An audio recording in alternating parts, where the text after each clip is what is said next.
Ha tenido siempre tanta reverencia y tanto prestigio este río Ebro, que desde tiempo inmemorial dio nombre a toda la península e incluso a la vida que en esta península ibérica fue prosperando. A él mismo, dice el mito, le dio nombre Íbero, que durante 37 años gobernó aquellas soledades.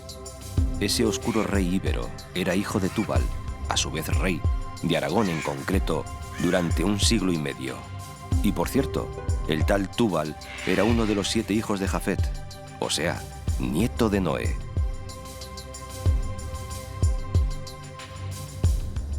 Corre así el Ebro directamente desde los dedos del Dios de la Biblia.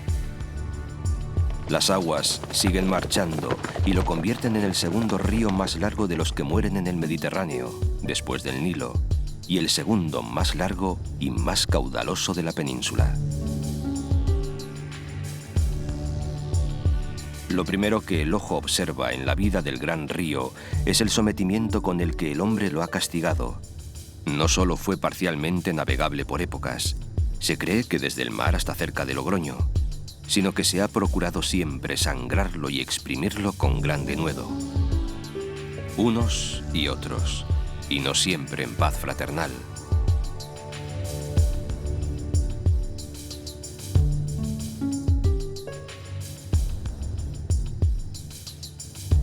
Casi en su nacimiento aparecen ya las ruinas de Julióbriga y aguas abajo, 900 kilómetros más lejos, restos de puertos también romanos en Tortosa, sin contar los hallazgos de ruinas de almacenes de Roma junto al río en Zaragoza.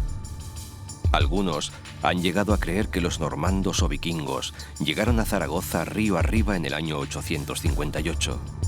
Y es seguro que lanas y cereales eran los productos que en la Edad Media más transitaban por el río.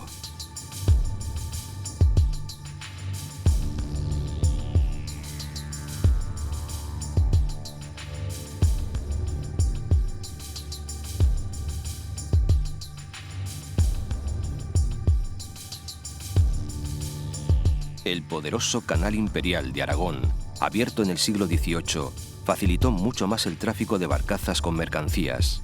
Incluso existió una línea regular de viajeros entre Tudela y la capital aragonesa.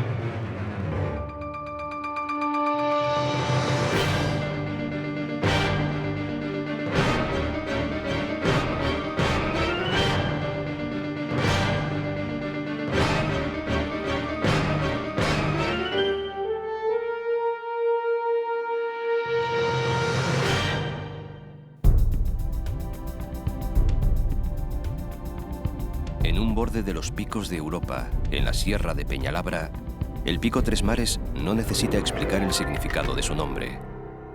Una gota de agua o de deshielo allí caída o formada puede resbalar hacia el Cantábrico como lo hará a bordo del río Nansa, al Atlántico, conducida por el Pisuerga, o al Mediterráneo, acogida por los ríos Íjar y Ebro, si es que los dos no son la misma cosa.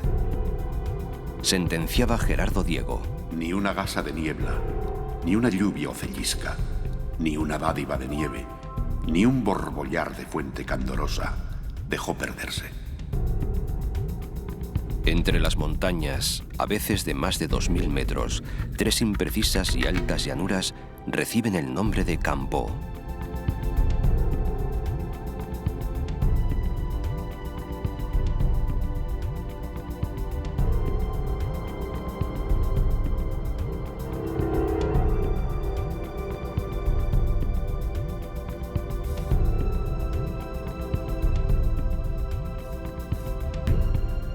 Paraje verde, más bien solitario y frío, adornado de iglesias románicas y algunas pequeñas aldeas. Los tiempos modernos, claro, han traído algunas novedades. En el Alto Campo, por ejemplo, se han instalado los asombrosos equipos de una estación de esquí. Aquí trabajan máquinas de todo género y aparece lo que habitualmente pide el turista de la nieve: remontes, estacionamientos, helipuerto, hoteles y albergues variados.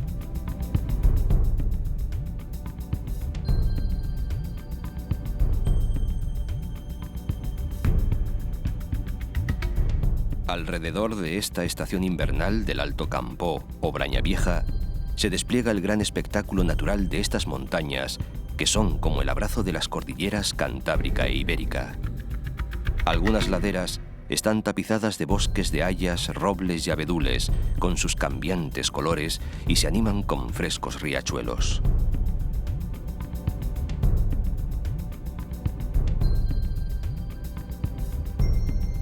Estos valles de la Hermandad de Campó de Suso permiten la vida de una decena de pueblos casi alineados junto al curso del río Híjar, entre la estación y la capital de la comarca, Reinosa, unos 30 kilómetros.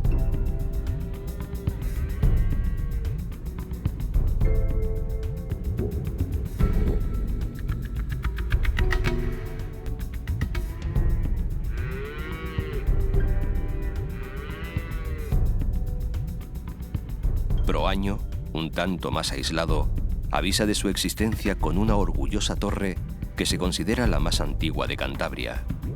Perteneció a la familia de los Ríos y debió de ser levantada en el siglo XIII. Una casa gótica vecina alberga un importante legado bibliográfico. Argüeso tiene el mismo aire medieval e incluso castillo propio, el mejor de la comarca. Suma de 2 torres unidas por lienzos de muralla. En él parece que vivió algún tiempo la madre del marqués de Santillana.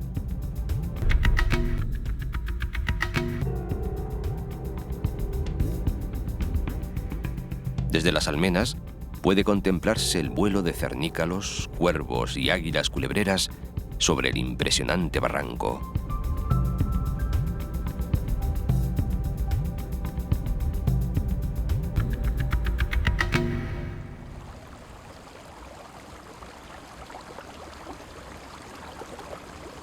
En el centro del amplio valle, bien resguardado por los severos y cercanos montes, un pequeño pueblo de clara toponimia ha desconcertado a geógrafos y a la gente común. Fontibre viene del latín fons Iberi, o sea, manantial del Ebro. El pequeño lago sombreado por la arboleda figura como nacimiento oficial del gran río. Mas parece que los 500 litros de agua por segundo que allí brotan de las rocas calizas son resurgencia de las aguas del Híjar, que las ha perdido más arriba, en la planicie de Espinillas y Paracuelles.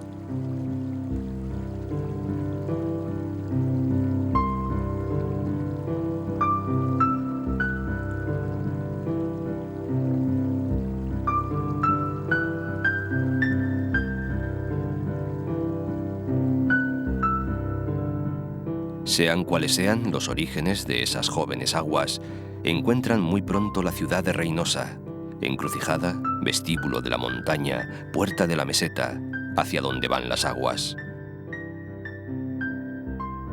El Ebro parte en 2 a la pequeña ciudad montañesa. Deja a su izquierda la plaza mayor y la gran fábrica de la parroquia. A la derecha han ido buscando espacio los barrios más modernos y mercantiles. Sus famosos palacetes y casonas con escudos de nobleza, airosos púlpitos y miradores están un poco por todas partes, en calles organizadas para defenderse del frío. Reinosa ha sido sobre todo capital ganadera, pero también fue tradicional centro de hospedaje, afortunado o fatal. Dicen que aquí, con los fríos, curó sus males el ya achacoso Carlos V, recién desembarcado en Laredo. Paraban también en la ciudad trajinantes de la meseta con sus lanas y su trigo, camino del puerto castellano de Santander. Mucho antes habían estado las legiones romanas en su guerra contra los cántabros, y hasta los franceses de Napoleón, en fin, acamparon en Reinosa, mas para saquearla y destruirla.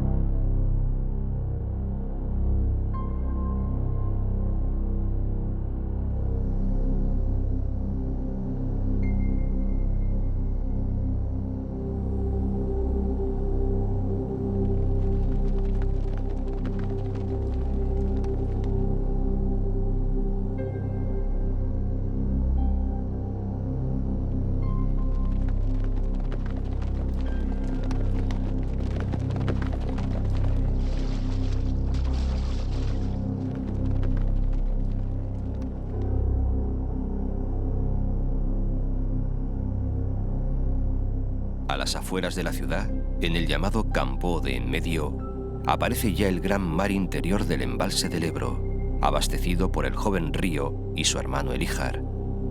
Se construyó en el año 1913 y es uno de los ejemplos de regulación estacional de un río. En este gran valle acuático que retiene más de 500.000 de metros cúbicos, se ahogaron varios pueblos y unas cuantas minas de carbón. Procura hoy gran provecho para generación eléctrica y bombeo de aguas para regadío, y da refugio a miles de aves acuáticas.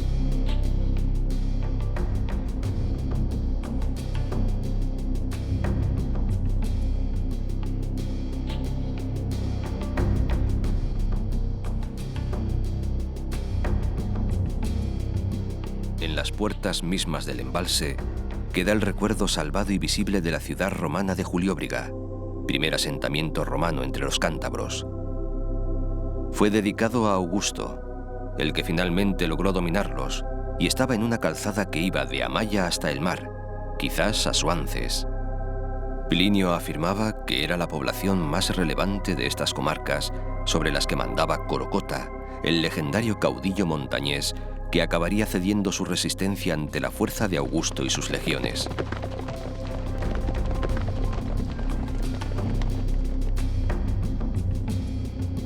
Son tierras de escasa población y mucho desconocimiento, también de gran carácter y hermosura.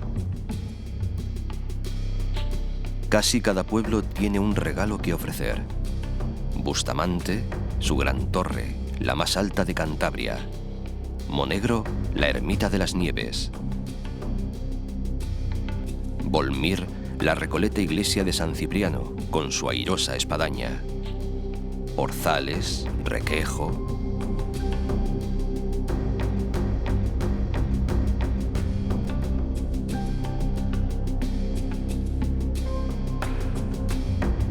Casi en el extremo oriental del embalse, al borde de la provincia de Burgos, al lado del puerto del Escudo, una estación balnearia con más de 80 años de antigüedad exhibe el encanto de sus elegantes edificios. Las aguas que brotan del balneario de Corconte han tenido siempre fama de buenas curadoras de la gota, la diabetes, los males del riñón y otras enfermedades. En el costado meridional del embalse, un puñado de pueblos, tanto cántabros como burgaleses, muestran algunas heridas causadas por las aguas. Llano estuvo a punto de desaparecer y perdió por completo su ermita del Avellanal. La de San Martín, en Renedo, logró salvarse, aunque con las aguas casi pegadas a sus muros. Frente a Villanueva de las Rozas todavía destaca la espadaña de su iglesia parroquial.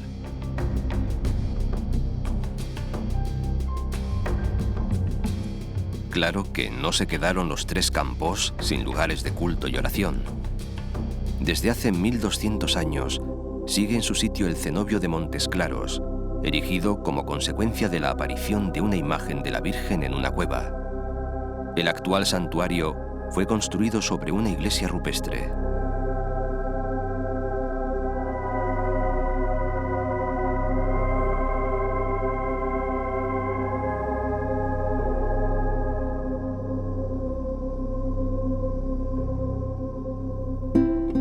Un poco más arriba, el río se libera de las ataduras del embalse. Y no por el lado opuesto a donde entra él, como parecería lógico, sino por un costado muy próximo a esa puerta de entrada. Fue allí donde construyeron la presa del gran lago artificial, apenas 35 metros de altura y muy escasa longitud.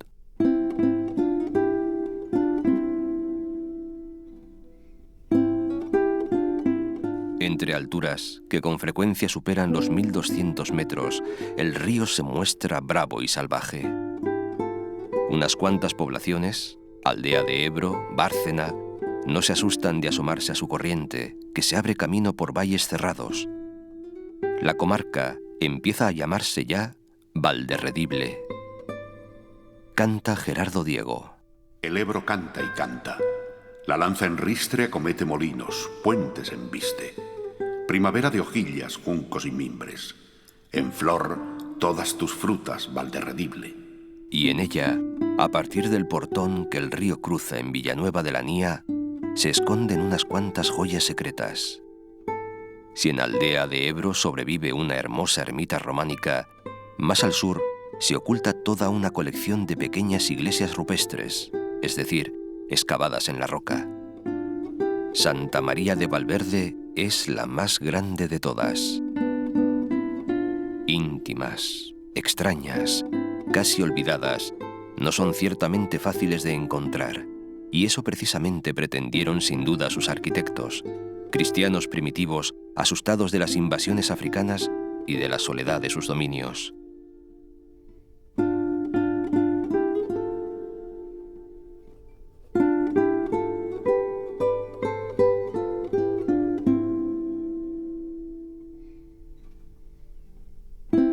Polientes es el pueblo que con sus casonas de piedra actúa como centro histórico y vital de la zona.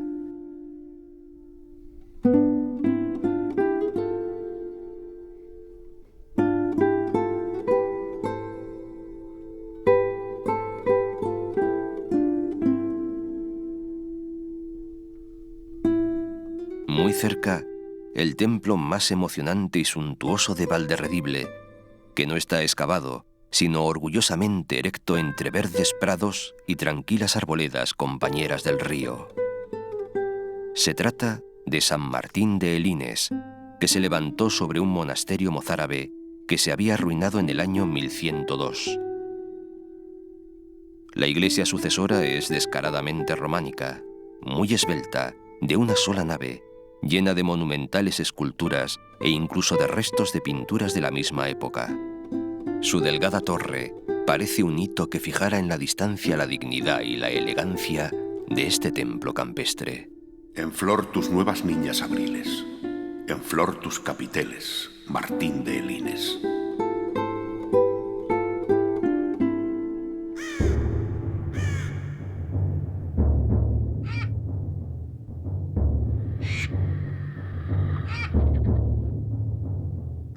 Apenas entra el río en la llamada Castilla Germinal, provincia de Burgos, se ve rechazado por los altos páramos calizos de la Lora y tiene que abrirse paso hacia oriente por hoces y angosturas en complejos y raros meandros. La profundidad de las gargantas alcanza a veces los 200 metros en un espectáculo admirable de rocas y verdor.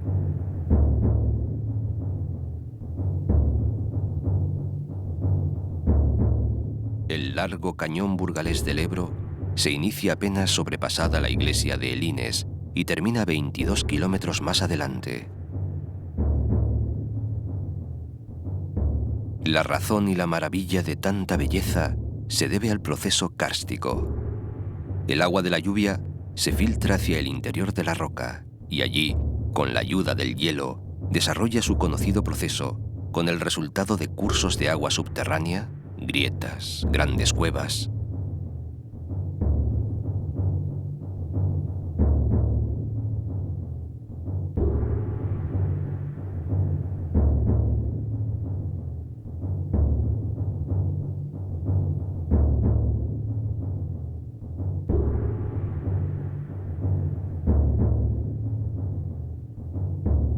Donde el espectáculo del cañón del Ebro ofrece su mayor majestad es en Orbaneja del Castillo.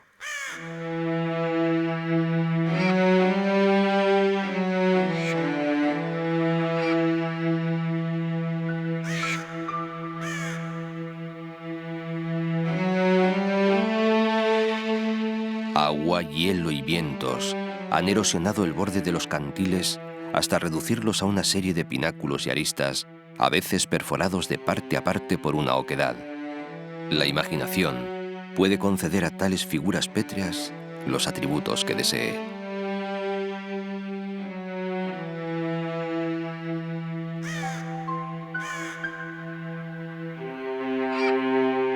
Pero si ese largo e impresionante espinazo residual de la placa pétrea parece establecido como monumento natural, el propio pueblo de Orbaneja, colgado en lo alto de una ladera sobre un enorme tobazo inundado de vegetación, repite ese mérito. Por un lado están las obras del hombre, en las empinadísimas y torcidas callejas que acaban reuniéndose en la estupenda plaza. En las viejas casas de piedra vivieron moros, cristianos y judíos sin problemas mayores al parecer. Todavía hay signos de estos últimos en edificios de la antigua aljama.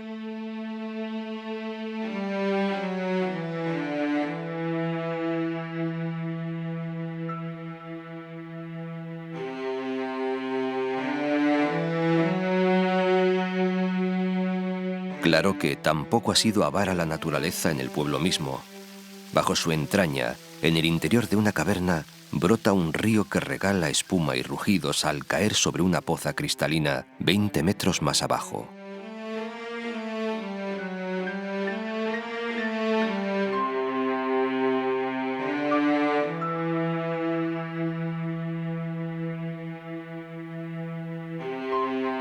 Valdelateja mantiene transformadas las instalaciones de un viejo balneario. Mayor antigüedad tienen el castro y el despoblado de Siero. Hubo aquí una fortaleza de cierto empaque cuando las primeras poblaciones de Iberia, pero nada queda de ella, solo el recuerdo de las gentes romanas que aquí se asentaron más tarde.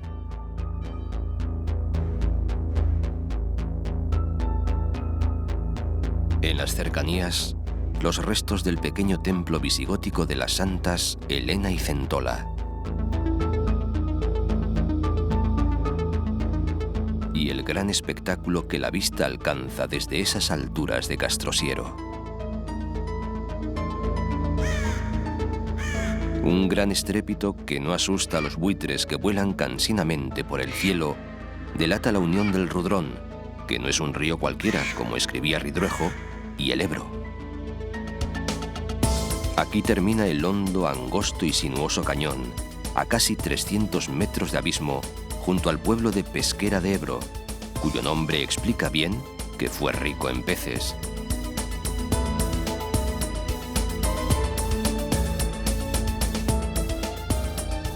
También lo es en casas hidalgas y apacible bienestar.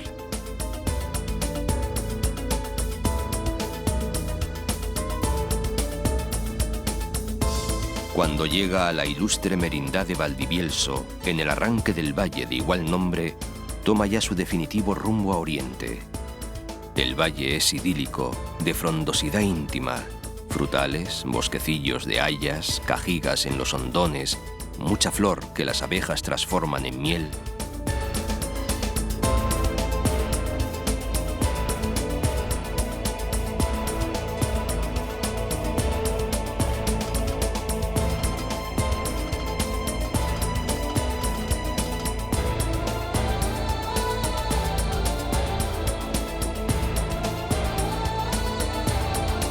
Valdenoceda, a los pies del puerto de la Mazorra, además de una iglesia de cierto mérito, tiene a su lado una torre almenada que pertenecía a los Velasco, dueños feudales de todos estos territorios. Como este valle de Valdivielso, aunque frío, fue siempre ameno y escondido. En los tiempos oscuros se fue poblando de eremitas que se refugiaban en sus cuevas y de monjes agrupados en modestos cenobios.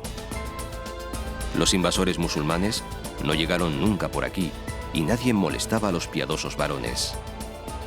En esta pequeña tebaida del siglo IX queda como ejemplo la preciosa iglesia románica de la Abadía de San Pedro de Tejada, que junto a otras abadías ya desaparecidas favoreció la población del valle y la creación de las comunidades de aldea.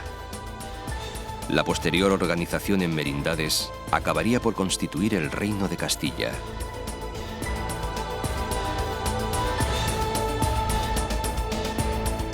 El río contiene su vigor en el embalse de Cereceda y no parece interesado en visitar la ilustre villa de Oña, que ha de contentarse con la modestia del afluente Oca, que es el río de la Bureba.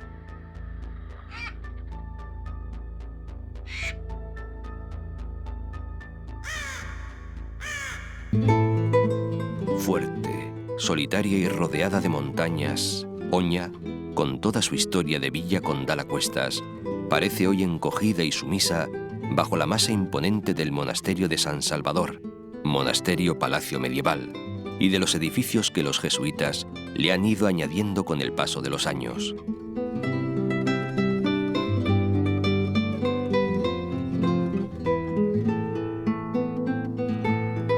La abadía fue en sus comienzos, en el 1012, lugar de retiro de una hija del rey Sancho García, aunque cenobio mixto.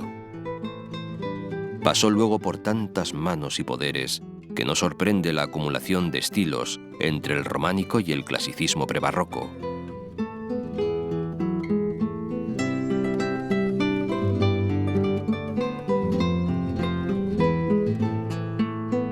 El que es hoy pequeño pueblo conserva muchos atractivos, fruto de la importancia histórica que tuvo.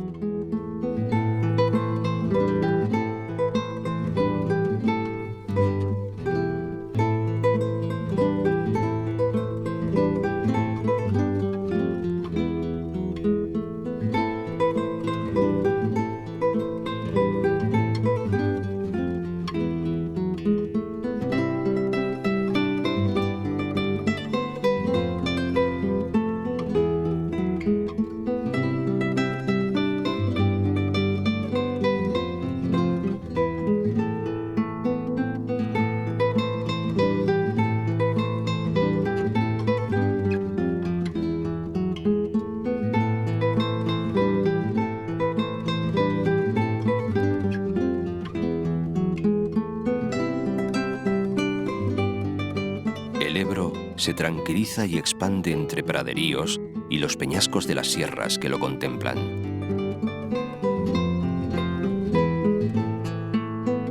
Y así, como reposado y calmo, se aproxima a Frías.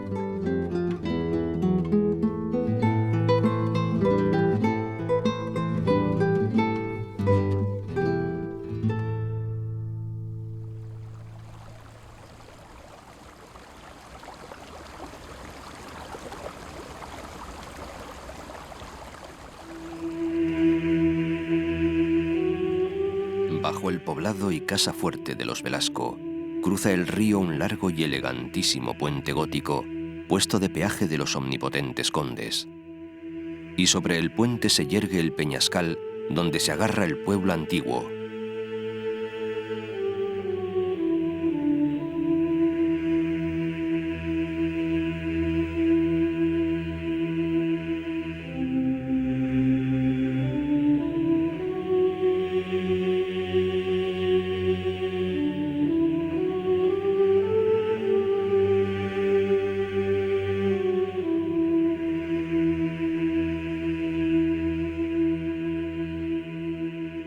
Y en una de sus puntas, el castillo, cuya torre principal parece prendida en amenazante equilibrio.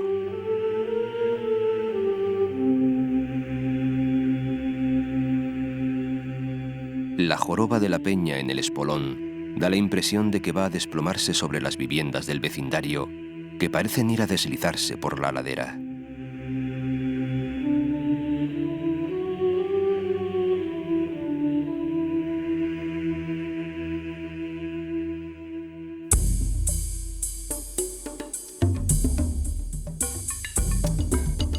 Por el apacible valle de Tobalina, casi paralelo a la sierra de Pancorbo, se esparce un puñado de pueblos pequeños y de escasa entidad y fama, salvo quizás Santa María de Garoña, y sencillamente por tener en su suelo la más antigua central nuclear de España, instalación hoy menor en un meandro estrangulado del río.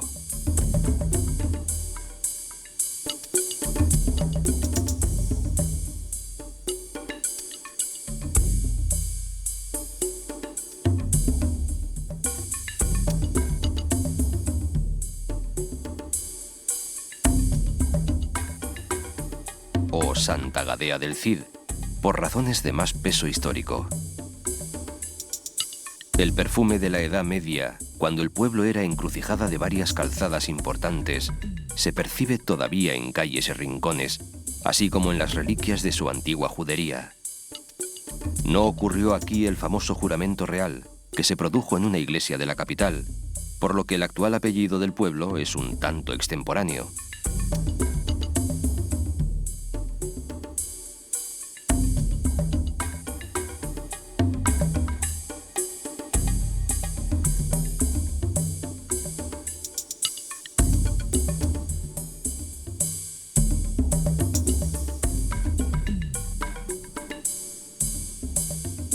Decididas, después de 215 kilómetros de viaje, a frecuentar durante varios kilómetros la frontera alavesa, las aguas acaban, mansas, visitando la población más grande encontrada hasta ahora, Miranda de Ebro.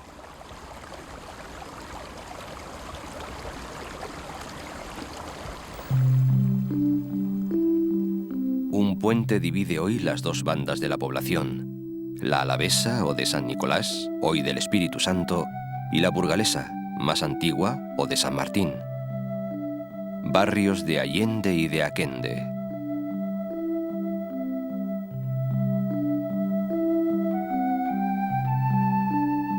Las casas se asoman al río y en él se reflejan, cosa muy rara en España. Surgida como centro de defensa y de caminos comerciales, paso del primitivo Camino de Santiago, vado fundamental del río, bien surtida de iglesias y de buenas casas, muy pronto comienza a tener relevancia económica y a crecer como centro industrial. Nunca perdería ese carácter hasta nuestros días. El vistoso puente de Carlos III, que en 1780 sustituyó al medieval, adornado con leones y escudos, sería como el símbolo de esa vocación comercial fronteriza.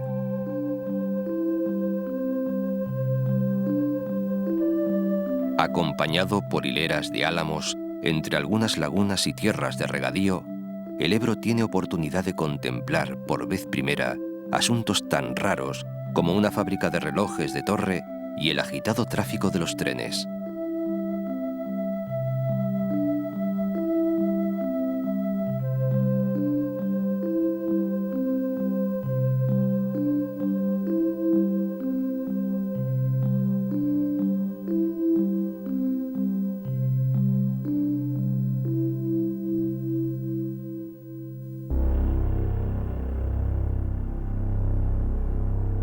En el Alfoz de Miranda, cerca del pico alavés de Toloño, tropieza el río con los últimos pueblos de Burgos y los limítrofes de Álava y La Rioja, un territorio de tanta riqueza como historia.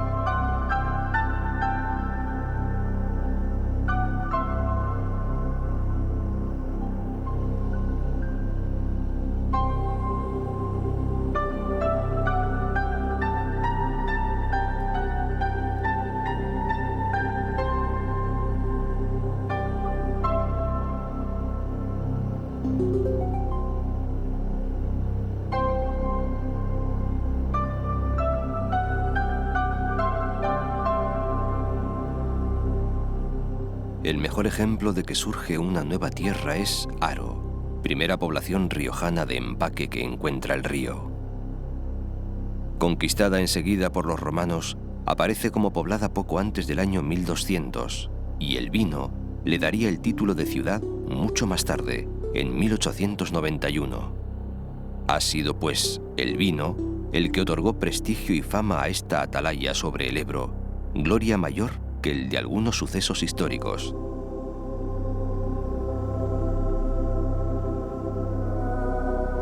A partir del siglo XVI, el ensanche fuera de la muralla conformó un casco antiguo lleno de construcciones nobles, iglesias y palacios. Hace unos 150 años, cuando los franceses vieron arruinadas sus cosechas de Burdeos a causa del mildiu, decidieron comprar grandes cantidades de vino en Haro y en otros lugares de España, especialmente a La Rioja. Decisión que se repetiría 15 años después, en 1867, con la aparición de la filoxera. Eso significó una nueva prosperidad para Haro, y de ahí surgen riquezas nuevas como su teatro, la plaza de toros, el alumbrado público y numerosas bodegas organizadas al estilo francés, con una estación enológica creada en 1892.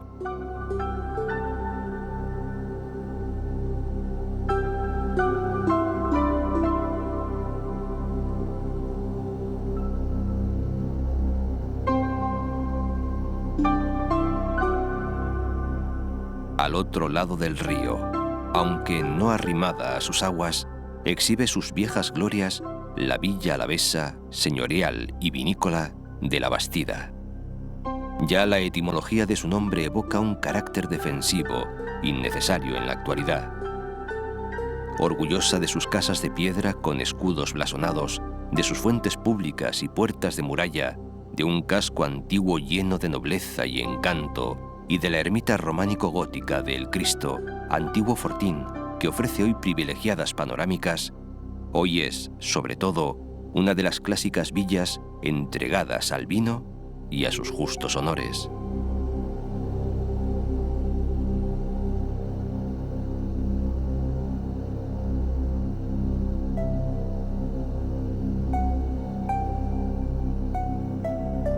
Lo mismo que pueblos más pequeños, como Ollauri y Briones, riojanos los dos, o el pulcro y acogedor Samaniego, de nuevo en Álava. En esta villa, además de una buena iglesia y casonas que son santuarios del vino, queda en pie un torreón circular de las fuertes defensas que tuvo en la época en que la disputaban Navarra y Castilla.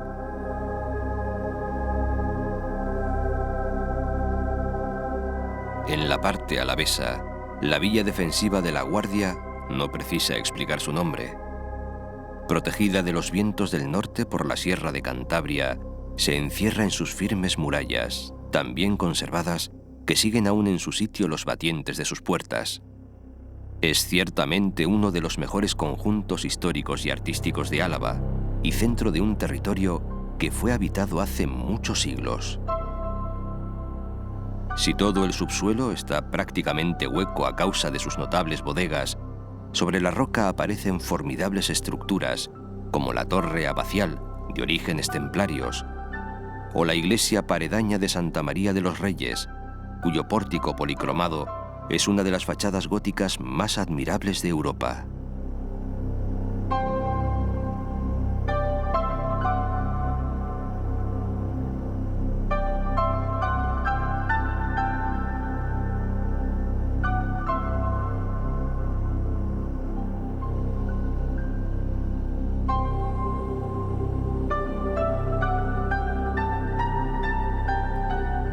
A tales joyas de la arquitectura habría que añadir otros varios templos y un número muy alto de palacios y de casas solariegas de los siglos XIV y XV, una de las cuales perteneció al escritor y fabulista Samaniego, que aquí nació. A la salida de La Guardia, una catedral moderna para el culto del vino, obra de Calatrava.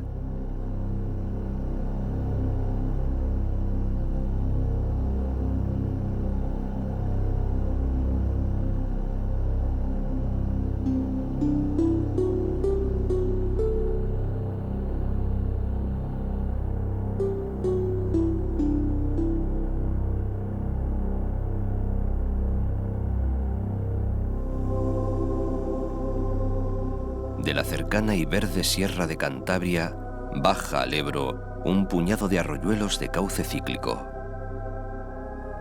A medio camino y en un paisaje fecundo y verde, dos cubetas naturales se llenan con las lluvias, aguas que en verano suelen desaparecer. Son las lagunas de Carra-Logroño y Carra-Valseca.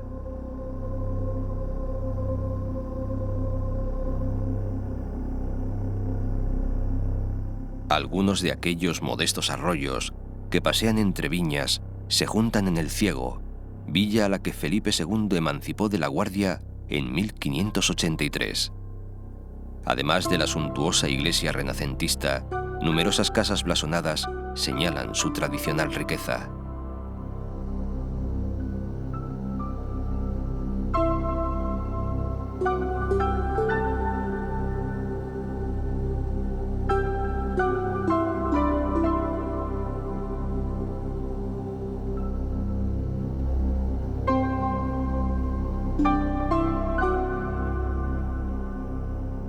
Junto a las aguas, la Puebla de la Barca debe su nombre al transporte con el que desde aquella orilla se cruzaba un río que en ocasiones venía muy crecido y que escaseaba en puentes.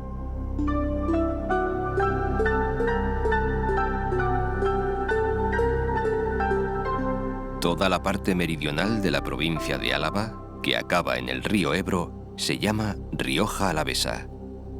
En la época medieval, perteneció al Reino de Navarra y fue siempre reconocida por su riqueza agrícola, no limitada desde luego a la vid, aunque su cultivo sea la gloria mayor de estos pueblos.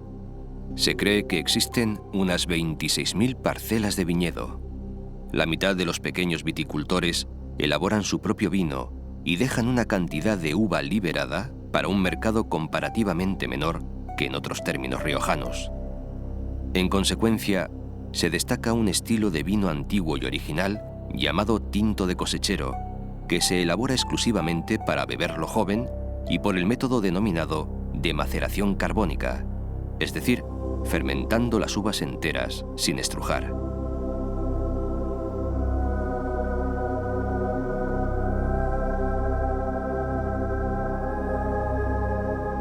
Muy pronto, en el siglo XVIII, y por obra del canónigo Manuel Quintano y en el siguiente del Marqués de Riscal, se importaron los métodos de elaboración de los chateaux bordeleses, criando los vinos en barricas de roble.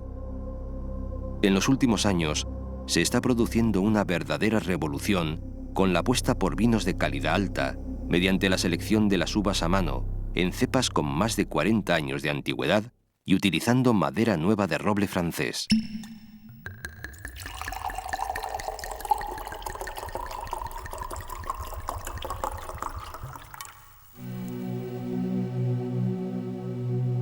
En la margen derecha del río, que pertenece a la comunidad autónoma de La Rioja, el proceso es similar, como la propia historia política y agrícola.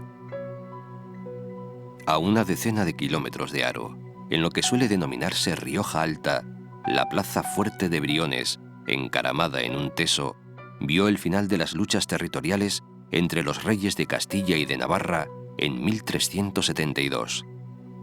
También en la villa se celebró el matrimonio de la princesa castellana Leonor con Carlos, hijo del rey navarro. El casco viejo, de calles tortuosas y estrechas, acoge un grupo de edificios de piedra arenisca, a veces asoportalados y con blasón en sus fachadas.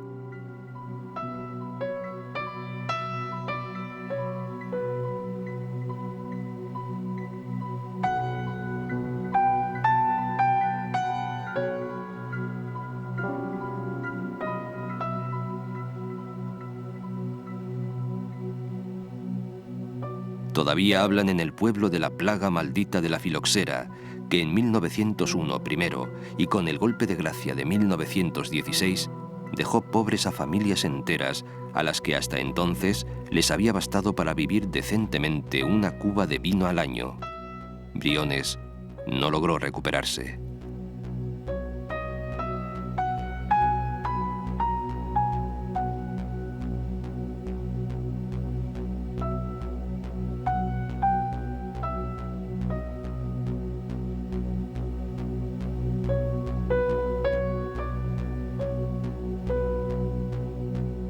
Una cuña de tierra riojana que ha saltado el río a su orilla izquierda es el antiguo alfoz de San Vicente de la Sonsierra.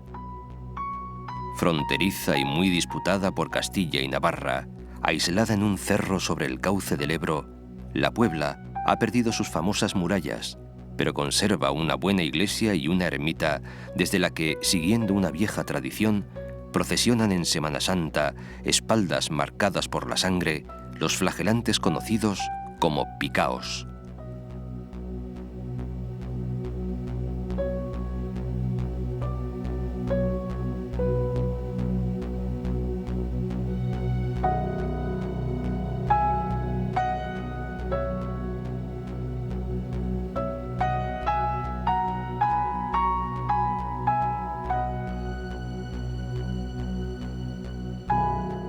Todos los pueblos que se asientan junto a sus lentos meandros aparecen serenos y ricos.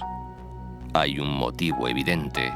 Sus nombres figuran en las mejores botellas que se descorchan en todo el mundo: San Asensio, Cenicero, Fuenmayor.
Cenicero posee el título de ciudad por el mérito que mostraron sus habitantes con los heridos de un terrible accidente ferroviario sucedido en 1903.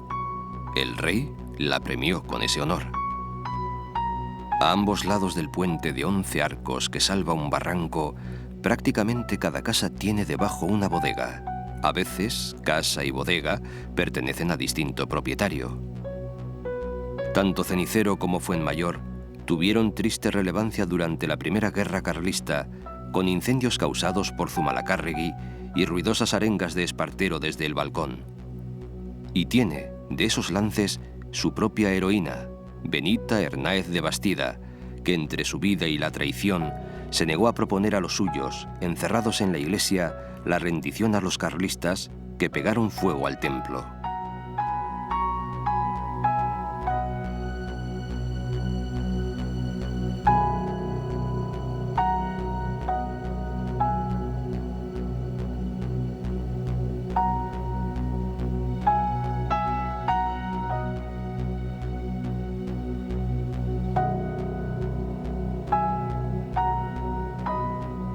La monumental fuente de Fuenmayor, de la que toma nombre, servía también de lavadero y era muy nombrada en toda la comarca. Se cree que estuvieron por aquí asentados los romanos y quiere la leyenda que 3 capitanes victoriosos de una batalla que nunca existió, la de Clavijo, refundaran la Puebla de Fuenmayor en razón de la fertilidad de sus campos.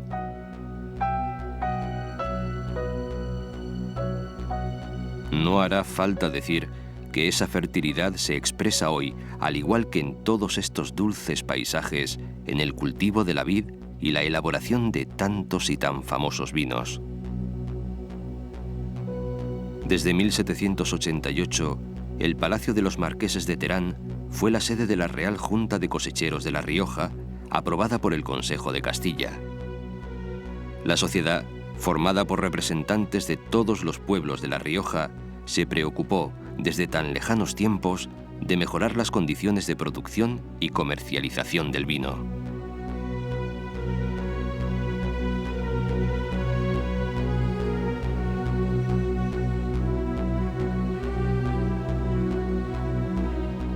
Una pausa en el camino con el recuerdo de Miguel de Unamuno. Agua que llevas mis sueños en tu regazo a la mar, agua que pasa soñando tu pasar en tu quedar.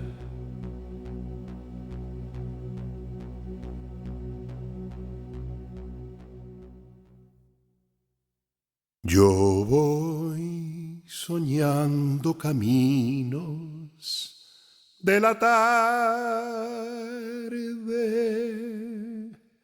las colinas doradas, los verdes pinos y las encinas, ¿a dónde el camino irá? ¿A dónde el camino irá? Yo voy cantando viajero a lo largo del sendero, la tarde cayendo está, la tarde cayendo está.